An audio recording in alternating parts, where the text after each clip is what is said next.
Welcome to Smart Women Talk. This is your host, Katana Abbott. I'm a midlife millionaire coach and a certified financial planner, and I search the world for smart women and a few good men, including best-selling authors and thought leaders who are on that leading edge. So join us for conversations on money, business, health, and inspiration, so you can live with more purpose, passion, and prosperity. Hi, everyone. This is Katana Abbott, and I want to welcome you to Smart Women Talk. November is National Caregivers Month, and today we're talking about how to have the caregiving conversation with our loved ones, but also how to plan for ourselves. Because right now, there are more than 11,000 Americans turning 65 every day. That's one every second. And for those of us who live to 65, we can easily live another 20 years. The problem is that 95% of older adults suffer with at least one chronic illness, and 80% suffer with two. So what are these illnesses? Cancer, diabetes, obesity, arthritis, dementia, and heart disease. Studies show that by the time we're 85, 50% of us will have Alzheimer's. Now, that's gut-wrenching when you think about it. There's things we can do. Medical is learning more and more about this. Today, we're going to give you lots and lots of good tips. The secret is that knowledge and power are the keys here. So my guest has been sounding the trumpet for many years. Joy Loverde is the author of the Complete Eldercare Planner. It's in the 4th edition already. And Who Will Take Care of Me When I'm Old? These are wonderful books filled with resources, great stories, and just lots of really useful information. Today, we're diving into the significance of longevity and how to initiate the caregiving conversation with loved ones, and then how to plan for ourselves. Thank you so much for joining me here today. You look beautiful. Thank you. I'm so thrilled you're here. I couldn't be happier, really. This is such an important conversation. It is. Tell us a little bit about how you became an expert in this, and then how did you decide to write each of these books? Okay, I was a high school volunteer. And I went to an all-girls Catholic high school, and the nun walked in the room and said, "Who's going to the nursing home with me on Thanksgiving morning to volunteer?" And I raised my hand. I don't know why, but we walked into the nursing home, and it absolutely changed my life. 7 people were sitting in the dark, and my 14-year-old brain could not comprehend who were these people, why were they there, what led them there, and where in the heck are their families? And from there, I became an advocate. When I turned 40 is when I wrote the Complete Eldercare Planner, specifically for caregivers or sons and daughters who are working full-time, and they don't know what's coming up behind them. So I needed a book that would initiate conversations between families. But then about 10 years ago, those same people got older along with me, and they would come up to me after a talk and they'd say, "Joy, I'm taking care of parents and grandparents, but who's going to take care of me?" And that's when I knew this second book had to be written.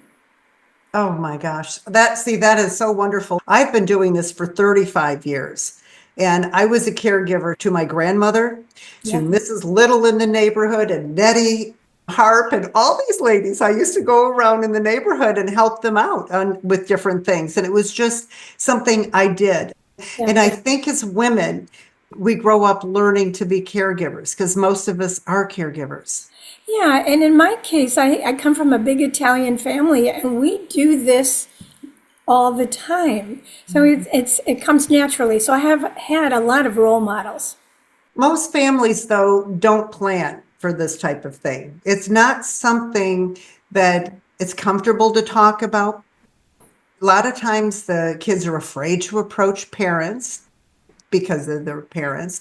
They don't want to talk about money. Some parents do want to talk about money with their kids, but a lot of them don't. They want to keep it private. How do you suggest we get that caregiving conversation going and not feel awkward? Do you have some suggestions? I do. Specifically, we have to take a look at how much trust already exists between us and our parents. So if the trust is high, we can be pretty direct. And we can ask them, what are your plans for the future? But that's a rare combination of trust. So what we have to do is think about establishing trust first before we open up any conversations. We all may be related to each other, but we no longer know each other. We've gone our separate ways. So some of the suggestions I have is we could ask advice. We might say, hey, it looks like you're doing pretty good here in retirement. Do you have any tips for me? How did you do it? Or here's a list of emergency contact information just in case something happens to me. Would you be kind enough to do the same for me? In other words, it just depends on the relationship, how we can approach it. I want to share what happened in my situation. I got a phone call in the night. My mom called up and said my stepfather had fallen and cracked his head open. He was rushed to the hospital. When he got there, they were running tests and they found he had a bowel blockage. They did an x-ray and they saw he had lung cancer. He was 86 at this point. And they did surgery and they were just going to plan on sending him home. And he was in no condition to go home. And so this is what I want to point out to everybody. Those kind of things happen. I call them a triggering event. But what we had done, because I'm a certified financial planner, my parents and I had that conversation. And thank God my stepfather was so cool.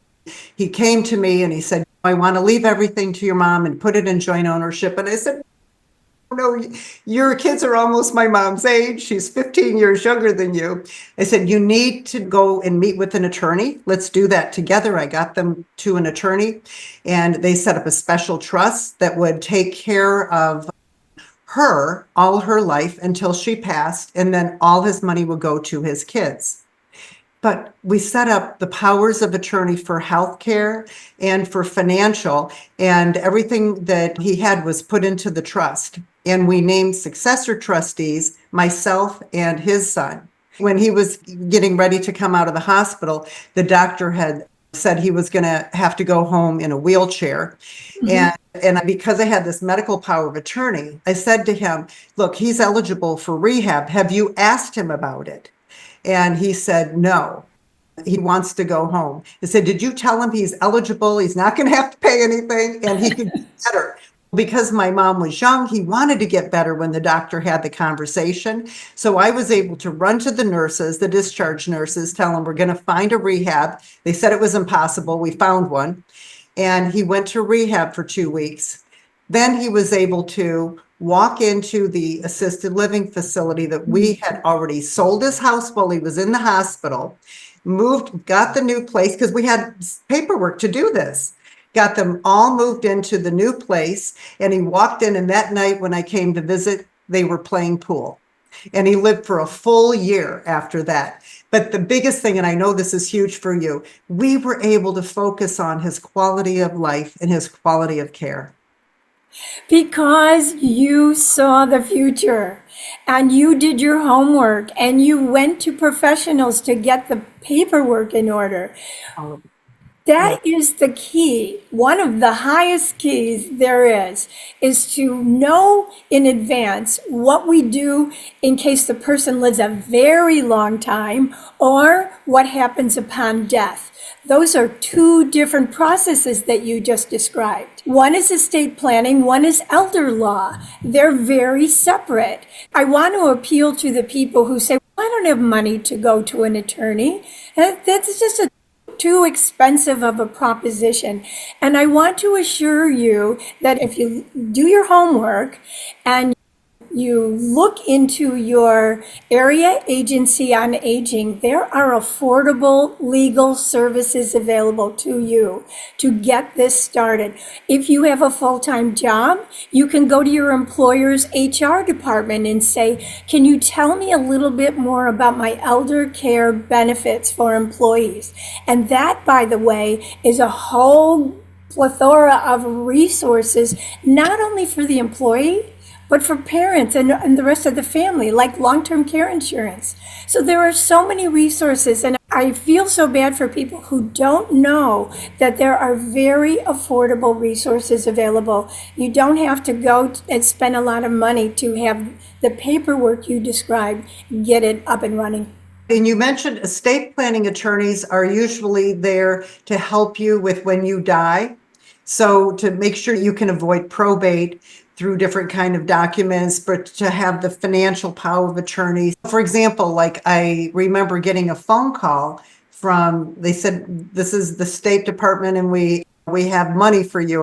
And I'm like, ha ha, right? No, Yeah. they really did. And when I finally saw they were legit, and they told me a little bit about it, I said, I bet it's my mom's Detroit Edison stock. And there was a dividend reinvestment plan that we didn't roll over. And they said, you're right. And I said, guess what? I'm the daughter, but I'm an advisor and I'm the power of attorney. And I actually have all the documents. Yeah. And she says, do you have a bank account in the trust? I said, yes, we still have one. And she said, this is my best case of the day. You made my day. Because having that paperwork, saving it, it keeps your life so much simpler. You know, your parents, if you're watching this as a caregiver, your parents may be so worried about what to do with their stuff, right? There's collectibles. Some people have valuables, jewelry, artwork, you name it, cars, houses. All of this goes under the umbrella of estate planning. It becomes a roadmap for what to do. And it may, if you bring it up and they're open to it, you may relieve them of a lot of anxiety because they will know that their things that they have accumulated and loved so much will be in good hands after they're gone. And they can actually make a list and attach that to their will. And it's a legal document. There's a pour over will. So anything, let's say if you have a trust and it doesn't all get funded because you have to change ownership on things, stuff, with proper planning, everything can avoid probate. So it's private and you don't have to go to court. Yeah, I'd like to help explain what that probate word is. Because basically, if you don't have your documents in order, what it means is someone else, a total stranger, could step in and make all kinds of decisions in behalf of the person who died. And then what? Court proceedings are off the charts. And my girlfriend was a financial advisor for 30 years. And she had everything taken care of her dad. But this is my question. What happens when people are fighting? Because in her situation, the one sister wanted to be in charge. She didn't want the expert in charge. She messed it up. She went to court and she took the financial advisor sister off. And they had a court appointed person. And then the stranger, just like you said, made the decisions and it cost money and it just created so much more work.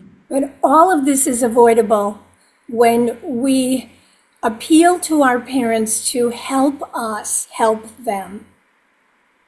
So give us an example of how they might do that, because a lot of times this father kept saying, everything's fine, I've got it all handled, but it wasn't handled. Okay, again, we can't just walk in the door and say, let's talk about this. We have to back up and get back on track with our relationship.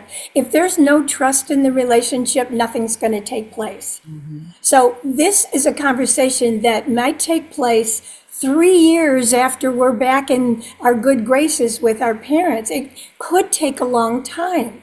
So this is why I'm saying planning early doesn't necessarily mean there's going to be a healthcare event. It's typically a financial event, and that takes time. And so what did you just say? It's not a healthcare event a lot of times? Most people don't think that they become a caregiver until there's a healthcare event. Something happens. But nothing could be further from the truth. Do we even know if our parents are running out of money? How do they plan to finance 30 more years? People are living 30 more years, right? These are conversations that need to take place before our parents show any evidence of maybe even needing any physical care. But And the mentality is sit around and wait till something bad happens physically. They need hands-on care. No.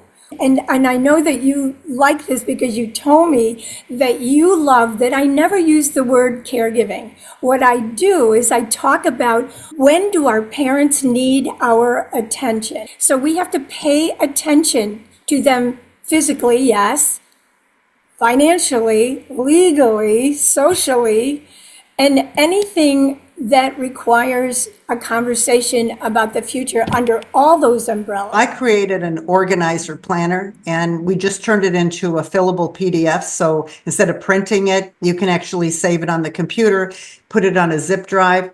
I think these planners are one of the smartest things people can do. But you don't walk into your parents and say, hey, I've got this planner. I want you to, let's fill it out. Right. Why don't we do this? Why don't we take care of our own, put all our information in there, get ourselves all organized? Because that's what I'm teaching in my new course, Smart Women's Empowerment, is how to get everything organized.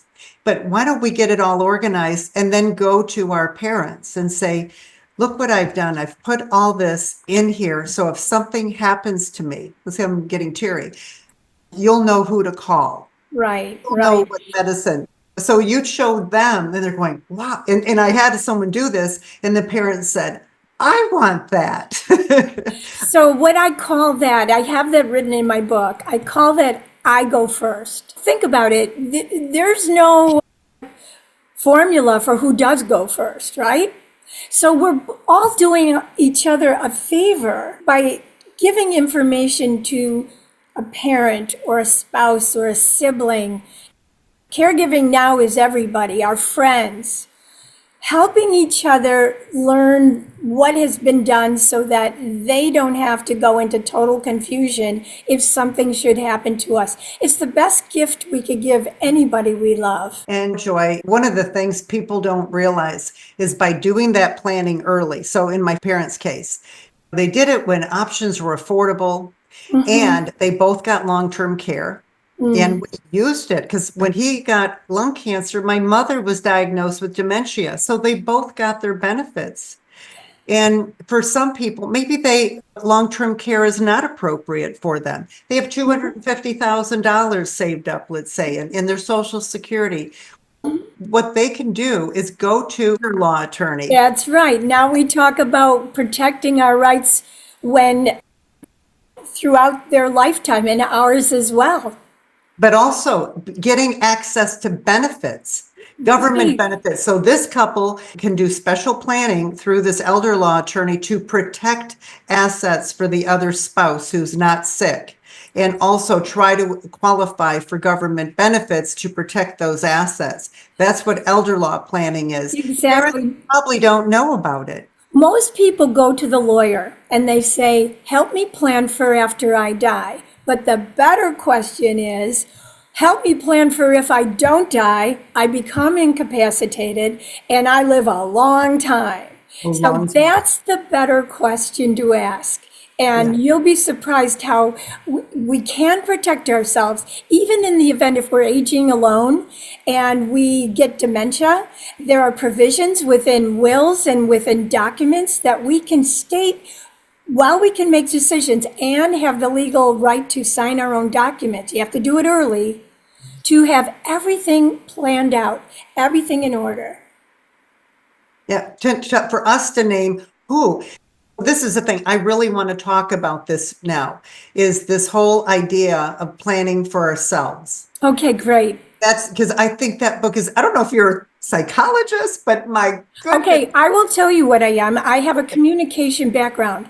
Most of the problems associated with anything that's in a relationship has to do with the inability or not knowing how to communicate. with each other and with professionals. So that's why the book is so basic, is because it's just a fundamental how to just get the ball rolling. And so everybody can relate to it. I don't know if you know the statistic, 80% of men die married. 80% of women die single. And when that happens, the wife is usually left with less assets because there were two Social Security. Now it goes down to one. There's all these things that happen. Yeah. So this idea, and I love this part in the book, where you talk about when it's going to be these single women, what they can do what if they are not only single, but they don't have children? Because there's a lot of women, the children don't live there, or they just don't have children. And you have a really important section about what they need to do. And can you talk about? So people who don't have resources that will help them, let's just say, we could have children, but they could live in Thailand. So just anybody should assume that they will need to plan as though they are aging alone, because what are the chances that our adult children will be available anyway? So that's one thing. In the beginning of the book, I say, get real. That's one of the realities. Is children, the adult children today are totally stressed out. They're trying to raise children. They're worried about us and so on. So let's plan as though we are going to age alone. Those people who are married, I heard a horrible statistic that said most married couples do not talk about what to do when the other one dies. So somebody's got managing the money and the other one assumes everything is okay and doesn't really get involved in the process. You know this from being a professional financial planner, that women, their husbands die and they're like, I don't even know how much money I have. The responsibility is on us. Based on the statistic you just said, if we're going to be the ones that outlive everybody, who's going to take care of us financially if we don't do it now when we can? So that's the number one thing that women need to do, is look into the financial situation of their life. I don't know what scares a lot of women about knowing, but it's so empowering once you do. Mm-hmm. And then knowing the process. And it's not that hard, right? Right. And I want everyone to know there's always a plan. There is always a plan, no matter what your situation is. That's right. And so rather than be afraid to find out what that is, let's look at it. And there will be options. Yeah. One other thing that is often not discussed, and I love that we can talk about it, is the possibility of, first of all, being a woman, okay, and then the possibility of living alone, and then forgetfulness starts to play an interweave. The possibility of becoming more forgetful means we become more vulnerable. Now what? So now we have to look outside of our resources and plan on having advisors who we have long-time relationships with, because we can't just have a trust level with our advisor overnight, right? Mm-hmm. It takes time. And also, if we have trusted advisors of all kinds, legal, financial, and otherwise, they get to know us. If we're talking to them and we don't sound like ourselves, they can bring it up and say, is everything okay? And maybe we won't know. So I don't know if you've ever heard of this, and it is in Who Will Take Care of Me When I'm Old, is we could create a letter of agreement, just an informal letter that says, hey, Katana, if you notice that I'm not maybe paying bills on time, or I'm not calling you back when I say I will, it doesn't seem right, you have every right to let me know. You can let me know. I'm going to put it in writing. Talk to me. And then I'm also going to name someone else that you could talk to. And here we have a system that begins to be established. That's an informal agreement between each other, because ultimately people who live alone will spend more time with people who they're not related to as advisors and service providers. Yes. And You mentioned something else, this idea of quit being a loner or a hermit and get out there and create a community. And I know a woman who just moved into a retirement community. She's a single woman, her children live out of state. And the biggest thing she's doing, she has all these strong bonds, all these friendships going on, because she's always doing things for others. She can call someone. I've taken her places before. So how important is that? What it comes down to is the availability of professional care workers is becoming less and less. People are going to different kinds of jobs now. They're going to Amazon, they're going to Costco, they're getting benefits, they're getting paid well. So we're slowly but surely, with 77 million boomers coming up the pike, we're going to be out of care workers pretty soon. Who's going to be able to help us and assist us are going to be our friends if we outlive everybody and if we don't have siblings. And it's just inevitable that. Have young friends. Absolutely. I was just going to say, have a stream of younger people. There are many women's groups, by the way, that are amazingly multi-generational. They're typically people that get together, book clubs. It's a natural way to meet other women. Usually, like you said, it's women.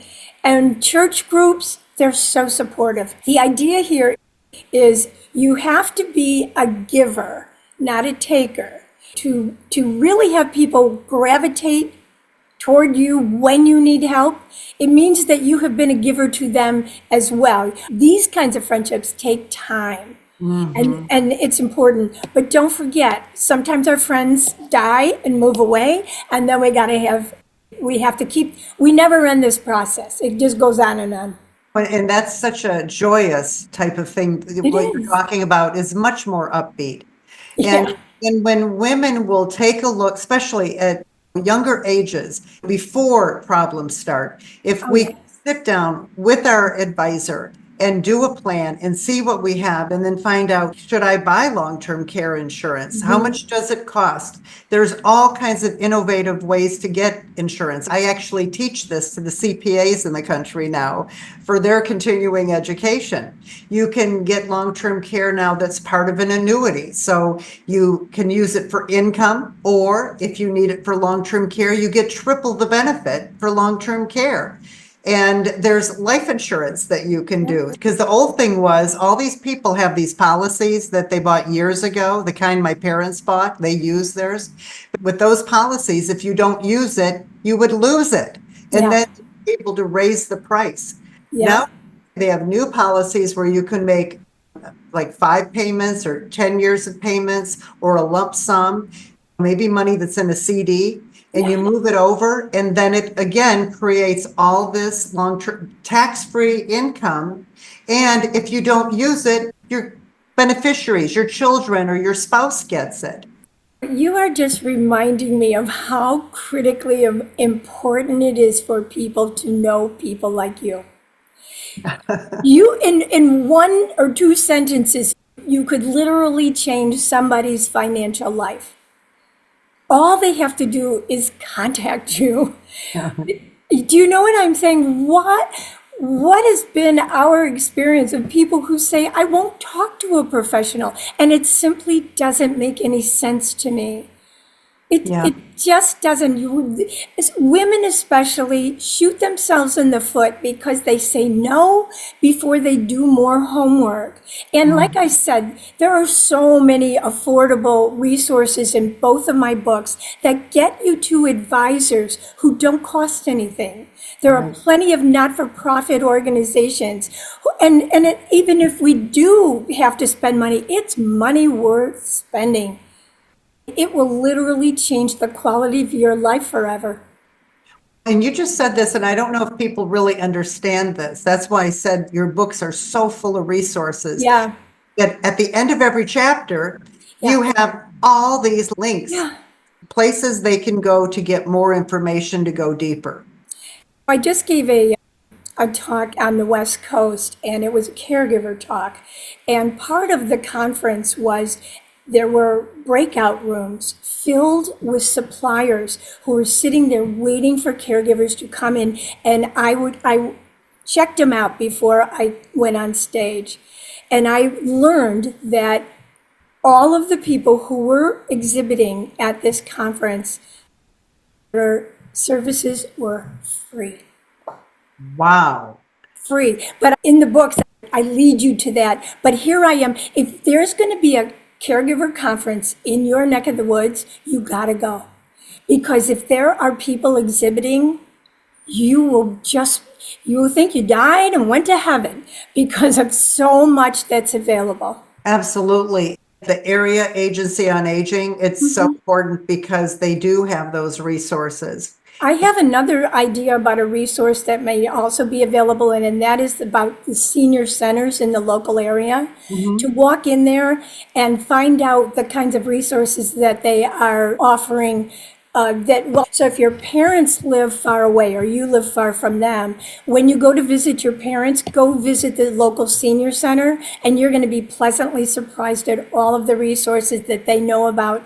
And again, there's so much anxiety about how am I going to do this when there are so many resources that are available. Yeah, there really are. So that is wonderful. And one of the best resources, why don't you tell us again about your 2 books and just in your website, how people can contact you? Okay, my website is elderindustry.com. The 2 books are available anywhere books are sold around the world. I have great publishers. The first one is called the Complete Eldercare Planner, 4th edition. I rewrote it after COVID because it needed to be updated because of all the changes. That one is for the adult child, not for the parent. That's for the kids. Who Will Take Care of Me When I'm Old, which is the second book, is for people like us who are planning for our future. Those are the books, and that's my website. Joy, this is just such a great way to end our show. I knew this was going to be fantastic. And I don't know if you remember, I've been trying to get this interview for years. So we finally did it. And thank you so much. I'm so looking forward to this. We planned this a long time ago just to make sure we got together. You're right. You're right. So thank you again for being here. And I want to thank all of our listeners for being here today. Be sure to go and pick up these 2 books are 2 of the most important things you can do for planning. And for those that know our program, remember, you can go to joinsmartwomen.com and you can become a free member at Smart Women's Empowerment, and you'll get our newsletter. You'll know who our guests are, and you'll also be invited to the Smart Women Academy. We have an all-new program coming in 2025, and you're going to love it. So until our next show, go out and live with more purpose, passion, and prosperity. Smart Women Talk is brought to you by Smart Women's Empowerment, a 501c3 nonprofit project of United Charitable. Music by Bill Lucas from his album When It Rains. Available on Apple Music and Spotify.